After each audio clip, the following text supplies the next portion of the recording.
Hello guys, before we begin, I'd like to warn you that there are some big spoilers ahead, so if you haven't watched it yet, I'd advise you to pause, but if you're already interested, here's my opinion on the new season. Even before the release of the third season, Netflix managed to do everything to spoil the impression. From the very first teasers and trailers, we were shown literally every important scene, from Junhee's pregnancy to a Game of Thrones style shootout. It was as if the creators themselves had leaked the main plot twists, and we just came to see them implemented. Imagine that even before the premiere, the audience already knew who would survive, who would fight whom, what games would be shown, and even in which round we would be surprised. But when this surprise has been discussed on TikTok for weeks, it's no longer a surprise, it's a spoiler. What were supposed to be moments of shock and tension turned into a checklist. You just watch and note, this was already in the trailer. Here, the viewer is supposed to be worried, but instead finds himself thinking, oh, this scene was in the teaser. I remember the shot from a different angle. The intrigue disappears.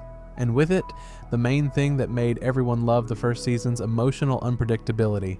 The contrast between the director's promises and what we actually saw was particularly disappointing. When he said that this would be the darkest season, we expected something really psychological, dramatic, deep. Instead, we got a mixture of recycled content from previous seasons and plot branches that either merged into nowhere or ended as if the script had just abruptly ended. Many viewers say outright that it felt as if the third season was created not to develop the story, but to check a box. One more season and that's enough. And the worst thing is the feeling of fatigue, tired not only of the characters who have already lost their depth, but also of the games themselves. They no longer cause anxiety, do not make you hold your breath. Everything is so predictable that it seems as if the show has lost its soul. If the second season showed us how powerful Squid Game can be with characters more trained with their past, conflicts, moral choices, the third season showed the opposite. In the second season, we were really rooting for Hong Joon-ho, who took risks diving into the depths of the game as a detective. We saw Myung-gi gradually breaking down, No Yul changing, and even the secondary characters looked alive. Everyone had their own function, everyone was part of the overall story. In the third season, the characters mostly became background. Yes, Junhee got a sequel. Her pregnancy story is really interesting and could have become the emotional center of the season, but even here the development is very limited. We don't see a deep internal conflict. Her motivations seem to be clear, but there is no drama, and when the main emotional line is not revealed, everything around begins to seem flat. As for the other characters, the situation is even worse. Myung-gi has turned into an extra.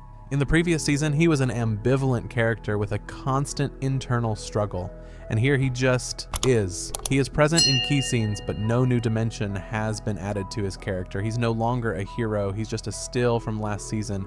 No Eul, who has undergone a complex evolution as a character, simply dies in the end, and not as the culmination of her arc, not as a moment that changes something, but as a beautiful shot. Her death looks more like just another dramatic moment, without consequences, without changing the plot. If she hadn't been there, nothing would have changed globally, and this is a huge loss of potential. Hyunju, player 120, who was shown as important and highly motivated in the previous season, is almost invisible here.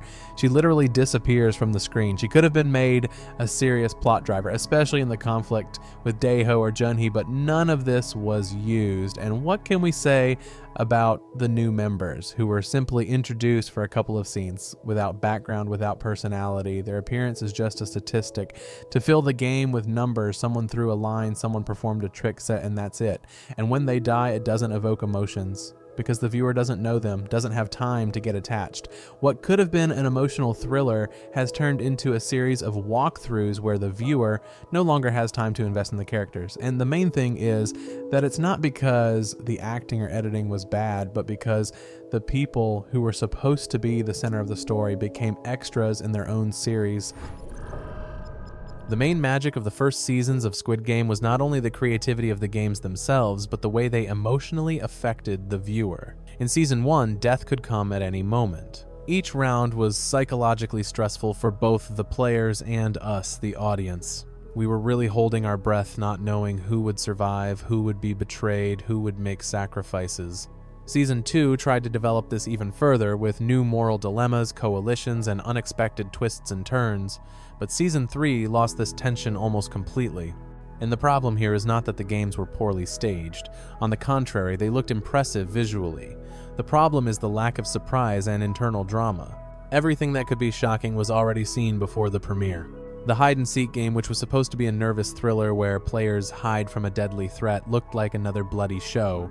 No ideas, no psychological game. There is no moment when the viewer squirmed in the chair, as it was with red light, green light, everything is predictable. The player runs away, the player is killed. So, ni intriги, ni емоційного навантаження, а сцена з jump rope – це взагалі окрема історія. The whole point of this round was spoiled in the trailer. June, Hee's injury, her physical exhaustion, the risk, all of this was shown in advance. So when we finally got to this scene in the series, the viewer already knew what was going to happen, how it was going to happen, and even who was going to leave the game. So there was no surprise effect. And without it, there is no tension. Even the moments of death, which in the first seasons felt like a loss, leave no trace here. Because there is no preparation, no intimacy with the character, no conflict beforehand. It's just another explosion, a shot, or a fall, and on down the list. This season had a chance to make the games not only spectacular but also emotionally challenging. But instead, we got a set of technically accomplished scenes that lack the main thing, depth and meaning. And even the death of a character no longer evokes tears because the series has killed the emotional tension before.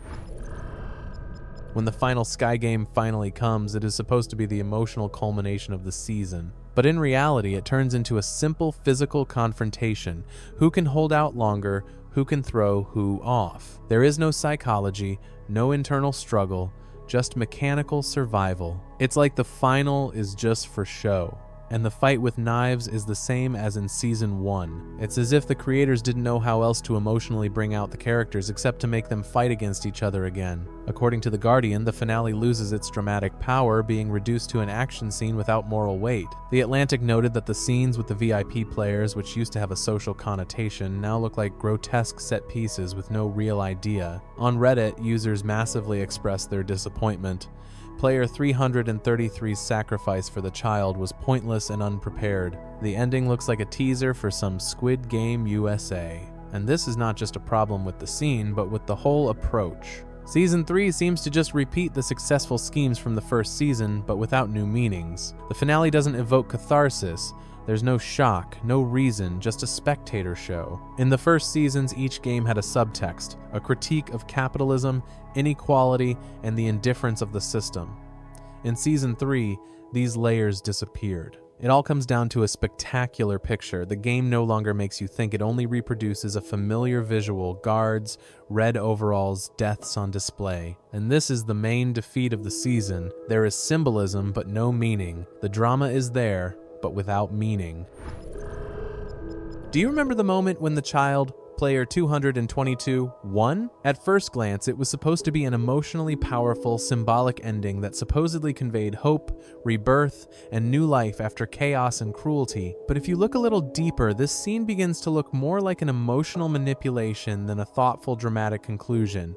The idea itself is clear. The child in the center is a metaphor for purity, for the future, for the fact that humanity is not yet completely lost. But the presentation raises the question, how honestly did the scriptwriters use this image, and how much did they just want to squeeze out a tear? It seems that instead of a natural climax, this decision was artificially imposed. Let's do something deep, even if the logic suffers. G, Gun's sacrifice, which is supposed to be the culmination of his personal transformation, looks more like a desire to impress the viewer than the result of a deep character development. We are supposed to believe that he is ready to die not for the sake of victory, but to give his unborn child a chance. A great idea, but its implementation leaves a sense of haste. In addition, until the very end, the script constantly jerks the focus. At first, everything is built around Junhee, pregnancy, drama, emotional nerve. Then comes her sudden death. And a few minutes later, the new center of the story is the newborn baby. It doesn't look like a logical structure, but rather like another attempt to play on emotions. It is not surprising that some of the audience perceived this as a cheap move. People wrote on social media that this final resolution was like an attempt to push the most sensitive button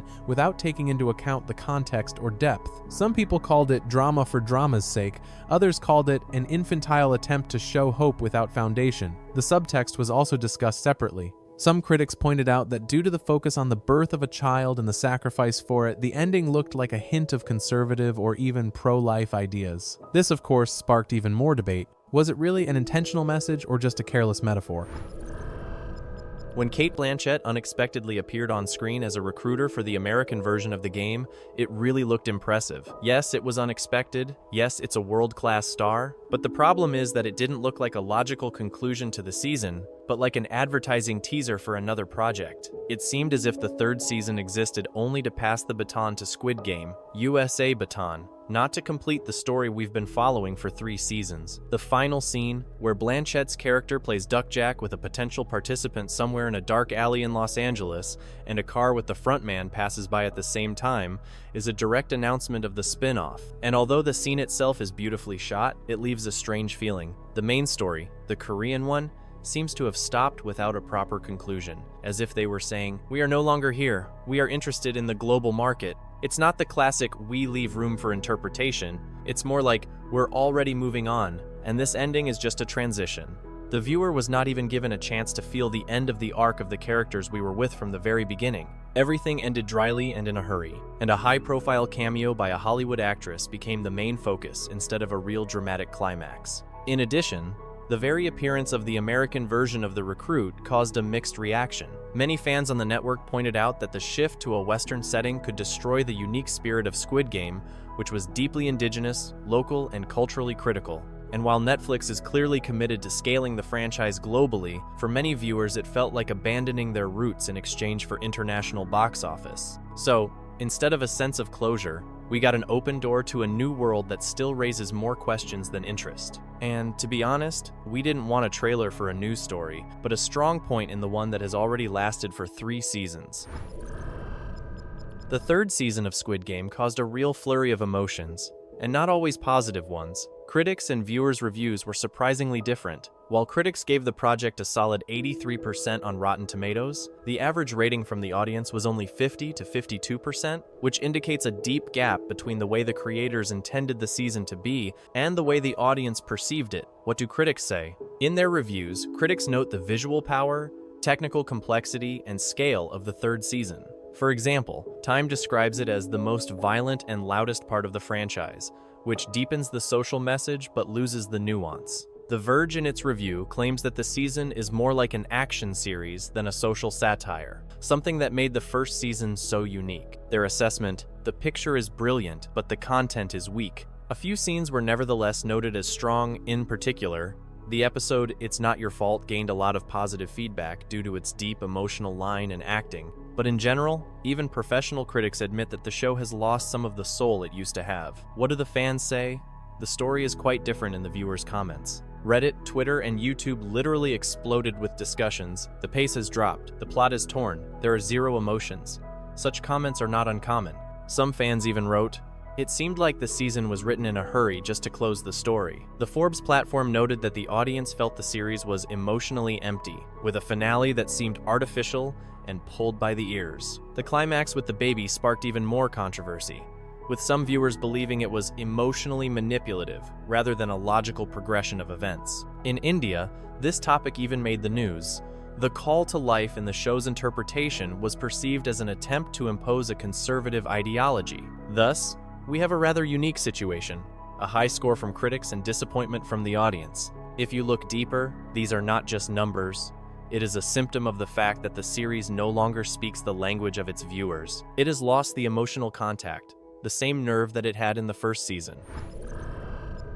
A recent behind-the-scenes video that appeared after the release of the third season became a real gift for fans. It contains fragments from interviews with Hwang Dong-hyuk, Lee Jung-jae, Wee Ha-joon, shows how stunt scenes were performed, how the actors interacted with the crew on set, how difficult episodes were filmed, all of which allowed viewers to look behind the scenes of the production, which looks much more interesting and meaningful than some scenes of the series itself. The video shows how the actors are sincerely excited about each scene, how they work on rehearsals, discuss trifles with the director.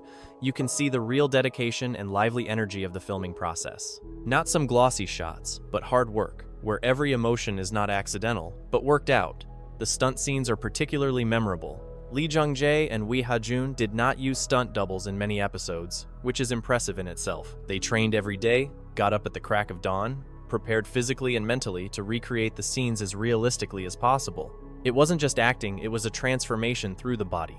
Every movement, every shot or jump was felt. Bottom line, Squid Game 3 had more life behind the scenes than in the final film itself. The creative atmosphere, sincere emotions, and hard work with the team all contrast with the final result, which unfortunately did not meet expectations. Ironically, it was the making of video that became the emotional end of the season for many fans who were not satisfied with the series' story. Squid Game Season 3 is definitely not the big ending that everyone was expecting. Instead of a clear finale, we got something that looks more like a blurred pause between the two phases of the franchise. There are some deep themes here, there are attempts at philosophical symbols, but it all looks unfinished.